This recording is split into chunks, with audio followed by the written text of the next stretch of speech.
The Culdee, from the History of Dunfermline by A. Mercer, page 24 to 33. The original monks that were placed in Dunfermline Priory were Culdee, and probably 13 in number. Like all the other Culdee monasteries, it was dedicated to the Holy Trinity. It continued a priory until the reign of David I, about 60 years. According to the best authorities, the name of Culdee was derived from the notion of the retreat and seclusion from the world. In the Welsh, cell signifies shelter or hiding and would form in the plural Culdee or Culdees. The following sketch will be found to contain every important particular of the origin and progress of this order of religious that is worthy of notice. Columba, the celebrated founder of the Culdee, came from Ireland and landed at Iona in the year 563. This is a small island, separated from the west point of Mull by a narrow sound. He was accompanied by 12 companions or disciples with reference to the number of the apostles. His pious purpose was to preach the gospel to the northern provinces, and having obtained the protection of Brudie, then king of the Picts, he was put in possession of the island of Iona, or High, for the purpose of erecting a monastery, of which he was abbot or chief director.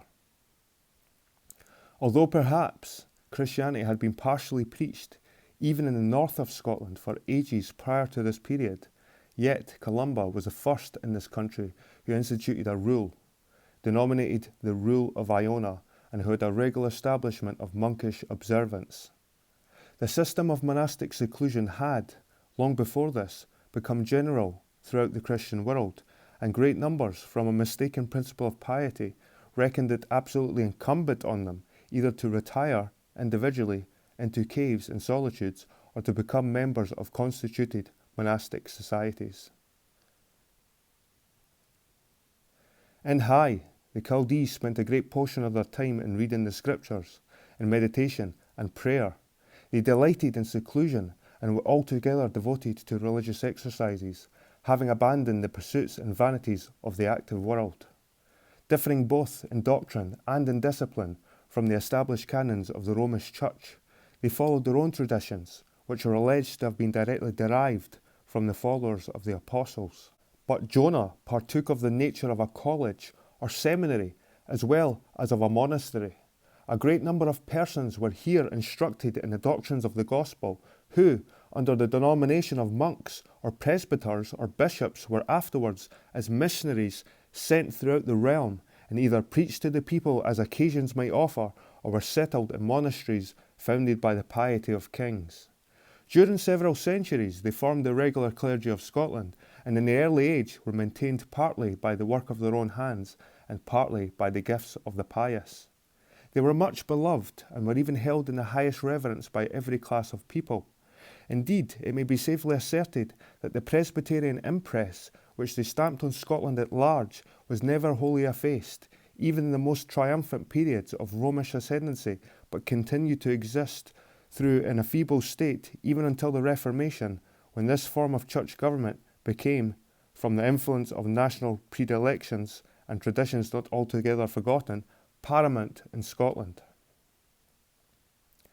Although learning in the age of Columba was confined with very narrow limits, and consisted almost solely in a knowledge of theology, yet was concentrated in this small spot, and the Ocean School in the Dark Ages became celebrated all over Europe, not only for its superior sanctity, but also for the various attainments and wisdom of which it could boast. The doctrine and government of this seminary, and of those who derived from it, were alone deduced from the scriptures and from the practice of the primitive church, and were maintained independent of the Romish jurisdiction. Columba taught his followers to consult these oracles only, and to receive nothing as of authority but what is to be found in the writings of the prophets, evangelists, and the apostles. Hence, it followed that, for several generations, they seem to have been untainted with the errors which at that time prevailed in the Church of Rome. By several ancient writers, it is admitted that the gospel increased greatly by means of the ministrations of the Culdee, that they elected one from among themselves to be their bishop, that the bishop had no fixed diocese, that they themselves were the sole judges of the supposed necessity of an increase of the number of bishops, that these bishops were at first supported merely by free gifts, and lastly that they retained the right of election until they were forcibly deprived of it. In the course of the time, the Culdee extended themselves widely, and had monasteries or cells in various places throughout the country. The town of Abernethy was one of their principal seats, and very high antiquity has been assigned to this religious foundations. It is supposed to have taken place about the year 600, during the reign of the Pictish king Nathan II, and continued until converted into a priory of canons regular in the year 1273. It would appear that this establishment was of similar nature to that of Iona, where much care was exerted in the instruction of youth and all the learning of the times. And as Abernethy was the capital of the Pictish monarchy, it was even entitled to the honourable designation of a royal university. About the year 700, the Isle of St. Cerf in Loch Leven was given to the Culdee as an establishment, and the priory erected here was enriched by many liberal donations. Amongst other, Macbeth and Malcolm III bestowed several endowments on these Culdee. At Dunkeld, there was a Culdee monastery and established about the beginning of the 9th century. Ocht hunder winter and 15, fra God took flesh of Mary sheen, the king of Pictish Constantine, be tae then founded Dunkeldine, the bishop and Chunnugs there, served God and sat calm secular. Winton's Chronicle. When the Danes had burnt the monastery at Iona, the relics of Columba were removed hither, which succeeded it in dignity and authority. He was declared the patron saint of the kingdom, and miraculous virtues were ascribed to his relics. About the beginning of the 9th century, the Culdee had a monastery and various endowments at St. Andrews. To this sacred retreat, King Constantine, abandoning the cares of the throne and of the world, retired in his old age and died abbot of this place. 900 winter and ocht year, Quain gain all Donald's days were, had a son called Constantine, king was threated here and seen, king he cessed for to be, and in St. Andrews a killed, and there he lived there 5, and about mad ended his life. Winton.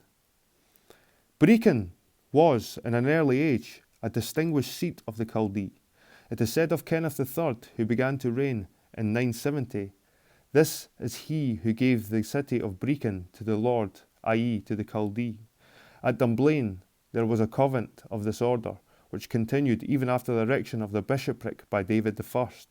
In 1010, Malcolm II, having defeated the Danes at Mortlach in Moray, soon after founded a religious house in gratitude for his victory. There was another at Monimusk and at Portmock near Loch Leven. A religious house was founded at an early period.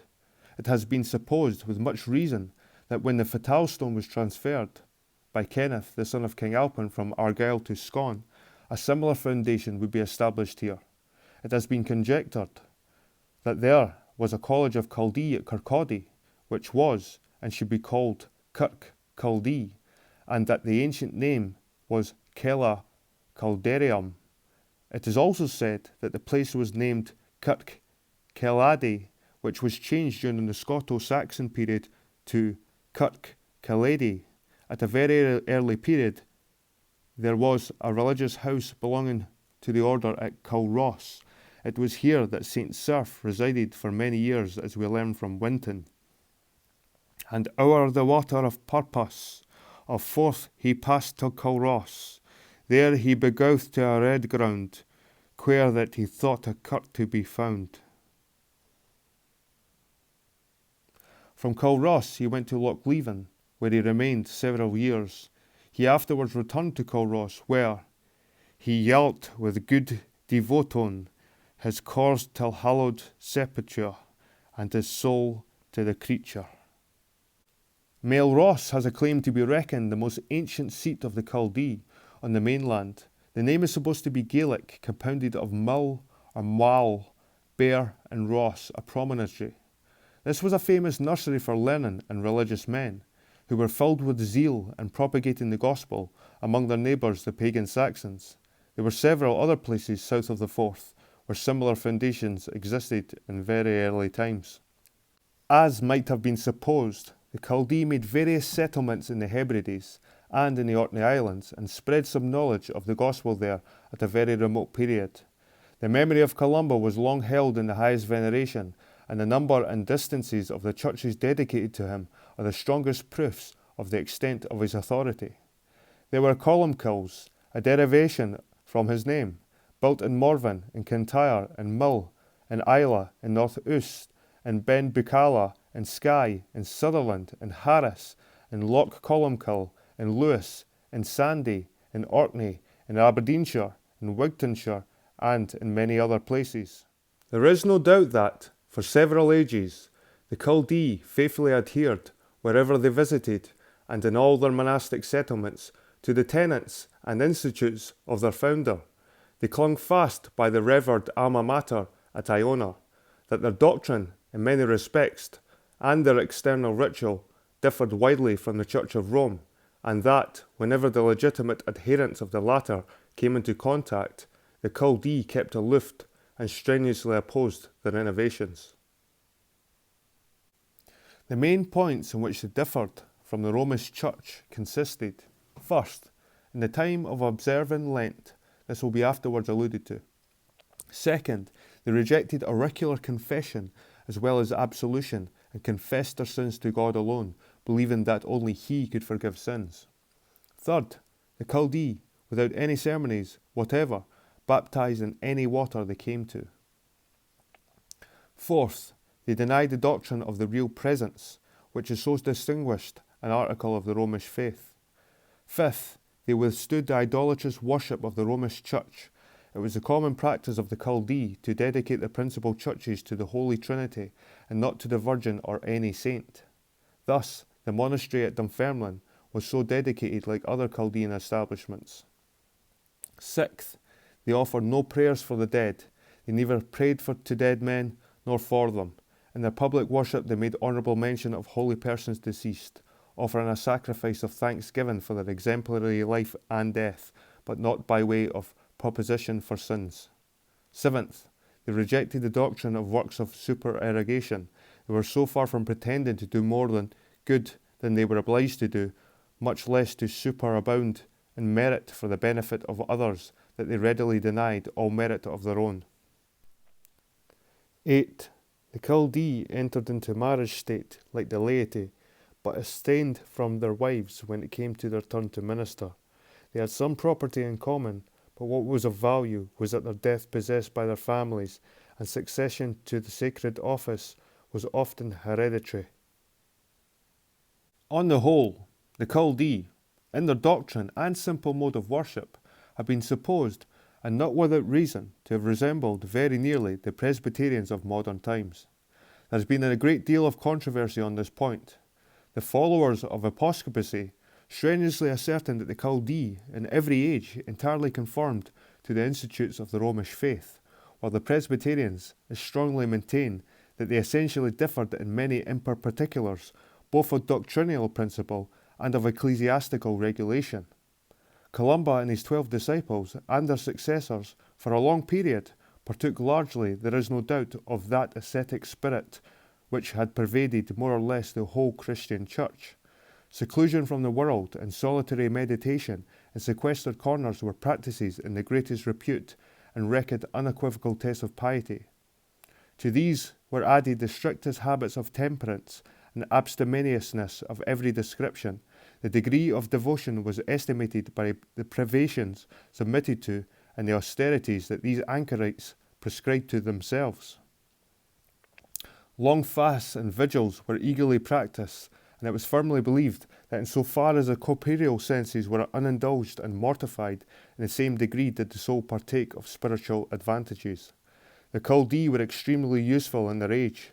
They widely propagated some knowledge of the Christian precepts, and by exhortation and example in some degree mitigated the ferocities of a barbarous people, and thus have deserved the commendation of posterity. But they were ignorant and unenlightened. Saving in the tenets of religion, they were Celtic priests had been bred in the kingdom, who had never seen and heard but little of the improvements in art, in science, and in all that civilises mankind, which were comparatively known and practised in other countries. Of confined minds and unimproved by foreign intercourse, they never attempted to carry the present generation a step beyond the narrow limits of the past, in any species of national improvement, and they would have continued to go on in the same rude and unprogressive manner from generation to generation, without once endeavouring to advance with other nations, or without being conscious that they were at all behind them. In process of time, the Culdee even degenerated from their primitive simplicity, and they gradually gave way in several places to the faith and the forms that began to prevail, and that they were strongly supported by those in power until the spirit of the age, the weakness incident to human nature, the terror of expulsion from their monasteries, and the urgent solicitations that were sedulously used, lessened by degrees the number of the ancient points of disagreement, and induced to greater, if not to a total conformity with the then prevailing ecclesiastical discipline and ritual. In consequence of the continual oppressions and usurpations of the canons regular, supported by the popes and the patronage of the kings, the Culdee rapidly diminished in number, and, after a tedious and severe struggle, seem to have totally disappeared in the 13th century.